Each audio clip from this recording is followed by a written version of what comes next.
Et le numéro 1 des films les plus injustement critiqués de tous les temps, La jeune fille de l'eau de Night Shyamalan. Franchement, comment peut-on trouver ce film nul à chier? Je veux dire, d'accord, ce n'est pas un film très exceptionnel, mais c'est certainement l'un des plus beaux films que j'ai vu de ma vie. Le plus beau film de Night Shyamalan. Son chef-d'œuvre. Malgré le fait qu'il ait fait Sixième Sens. Sixième Sens était un excellent film qui mérite aussi d'être considéré comme un chef-d'œuvre. Mais La jeune fille de l'eau, on voit que le réalisateur s'est vraiment donné à fond. Donc ça peut vraiment être considéré comme un chef-d'œuvre. Et puis, pour un film qui est number one des films les plus injustement critiqués, je trouve justement qu'il n'est pas très critiqué. Comme par exemple, cette critique de Téléciné Hobbs qui disent « Ce n'est pas un vulgaire ratage, c'est un suicide artistique ». T'es cassé là. Ou encore Libération qui dit « Film village global qui boit la tasse ». Cassé. Je ne pense pas à des critiques en lisant ça. Moi, je pense à... C'est le casse de Rice, c'est le casse de Rice, c'est le casse de Rice. Bon, ensuite, on critique le fait qu'il y a de l'imagination. On critique le fait qu'il y ait des nymphes, un aigle géant, un loup avec des poils faits d'herbe et des singes faits d'arbres. Donc, vous critiquez le fait qu'il y ait de l'imagination dans ce film. L'imagination se fait de plus en plus rare et maintenant on la critique. On ne doit pas critiquer l'imagination. C'est comme s'il critiquait le fait qu'il y ait un psychopathe qui rit tout le temps dans Batman, qui se plaigne qu'il y ait une étrange créature avec des yeux dans les mains comme dans la Libérate de Pan. Vous critiquez l'imagination et ça c'est pas bon du tout. Ça se voit que Hollywood accomplit son truc et qu'il veut vraiment rester dans quelque chose où l'imaginaire est mort, où seul le divertissement et l'explosion existent. Ça c'est vraiment dommage parce que l'imagination doit être conservée. Et là on le critique. Ça nous encourage pas à faire preuve d'imagination. C'est vraiment triste à voir. Aussi le fait qu'il y a moins de suspense que dans les autres films de Night Shyamalan. Oui, mais c'est pas parce que Night Shyamalan a fait que des films à suspense qu'il doit faire que ça. Il peut faire autre chose, ils peuvent se lancer dans de nouveaux genres, dans de nouveaux styles. C'est vraiment dommage de condamner un réalisateur, un acteur à un seul style de film. C'est vraiment du gâchis, moi je trouve. Surtout quand on a autant de potentiel que Night Shyamalan.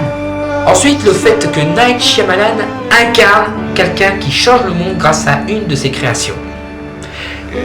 Les gens qui adorent critiquer, qui ne pensent qu'à critiquer, disent que c'est Night Shyamalan qui a pris la grossette et qui pense sincèrement qu'il peut changer le monde avec ses films. Non, c'est tout simplement un personnage qu'il a trouvé intéressant.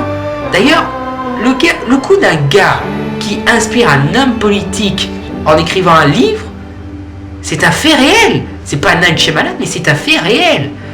Donc, le personnage s'inspire plus d'un personnage ayant réellement existé que de Night lui-même. Alors, avant de critiquer, réfléchissez à pourquoi il a choisi ce rôle. Pas parce qu'il a la grosse tête, parce qu'il trouve ce dilemme intéressant. Et justement, qui d'autre que le créateur de ces films pourrait mieux comprendre la pression qu'on a de l'importance de certains de nos films? Il pense pas que ces films sont importants, mais il est intéressé par cette énergie. Aussi le fait que ce soit niais. Oh. Là, franchement, vous êtes chiant. D'accord, il y a un petit côté moralisateur pour faire montrer que le monde va dans le mur, mais ça reste subtil. C'est dingue ça, un point moralisateur qui est presque caché. Hop, on s'en plaint, on dit que le film est une daube. Ça va, c'est pas comme s'il nous disait faut arrêter d'être des nulos. Non, ça reste subtil. Et justement, quand ça reste subtil, c'est bien. Et puis, le fait que ce soit niais. Quoi, plus d'interdire l'imagination, vous voulez bannir l'émotion humaine? Oh, Hollywood, ça fait des ravages, décidément. Bref, c'est un très beau film, un conte plein de délicatesse, d'humour et d'émotions humaines. D'ailleurs, j'adore particulièrement cette scène qui est vraiment magnifique. Regardez par vous-même. I love you all so much.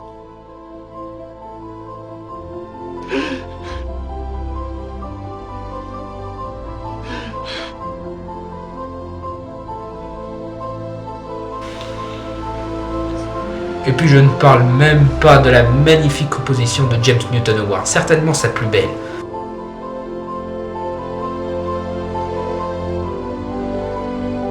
Comment peut-on dire que ce film est une daube? Que l'on n'ait pas aimé, je peux comprendre. Mais de là à le considérer comme un navet, là je m'excuse, mais c'est pas objectif. C'est bien réalisé, il y a de bons acteurs, c'est bien filmé, c'est un bon scénario. D'ailleurs, Night Shyamalan est un de ces rares réalisateurs qui arrive à rendre passionnant un plan de 5 minutes. Un plan fixe, hein. C'est un talent rare qu'on devrait, au contraire, encourager, au lieu de dire que c'est nul. Parce que c'est pas nul du tout, surtout. Enfin, la pire insulte de tous, ce film a été sélectionné dans les Razzie Awards 2007. Le pire, c'est que c'était à côté de Basie Gastagne, de Blu-ray, le film Durable, l'un des pires réalisateurs de tous les temps, Little Man et Super Noël 3. Vous mettez un chef-d'œuvre comme La Jeune Fille de l'eau à côté de grosses daubes comme cela? Et attendez, je vous ai pas dit le pire. Il a gagné celui de pire réalisateur. Night Shyamalan est un des plus grands réalisateurs de tous les temps. Vous croyez sincèrement que Uwe Boll, ce bourrin capable de faire un bon film, est meilleur que Night Shyamalan? C'est une preuve de mauvais goût. Même si vous faites ça au second degré, c'est une insulte insoutenable. Et puis bien entendu, pire acteur de second rôle pour Night Shyamalan. Je me suis déjà expliqué sur ce point, alors c'est pas la peine d'insister. L'autre possibilité, c'est que les critiques ont peut-être mal pris le fait que le personnage du critique de cinéma dans le film soit le personnage le plus con de tout le film et qu'il soit le seul de tout le film à être tué. Vous savez les gars, ce n'est pas parce qu'il y a un personnage de critique dans le film qui passe pour un gros con et qui meurt que Night Shyamalan déteste les critiques. Arrêtez de prendre tout au premier degré, il dit pas ouais les critiques ils sont exactement comme ça, non il prend juste un personnage un petit peu coincé qui est critique.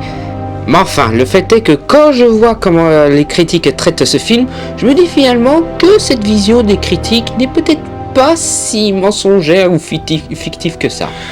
La Jeune Fille de l'eau, certainement le chef-d'œuvre de Night Shyamalan. Pas le plus mauvais film, le chef-d'œuvre. Et c'est ce qui conclut ce top 10 des films les plus injustement critiqués. J'espère que ça a été assez instructif pour vous et à bientôt pour un prochain top 10 ou autre forme de série ou autre. Bref, à la prochaine fois sur MJ Prism One.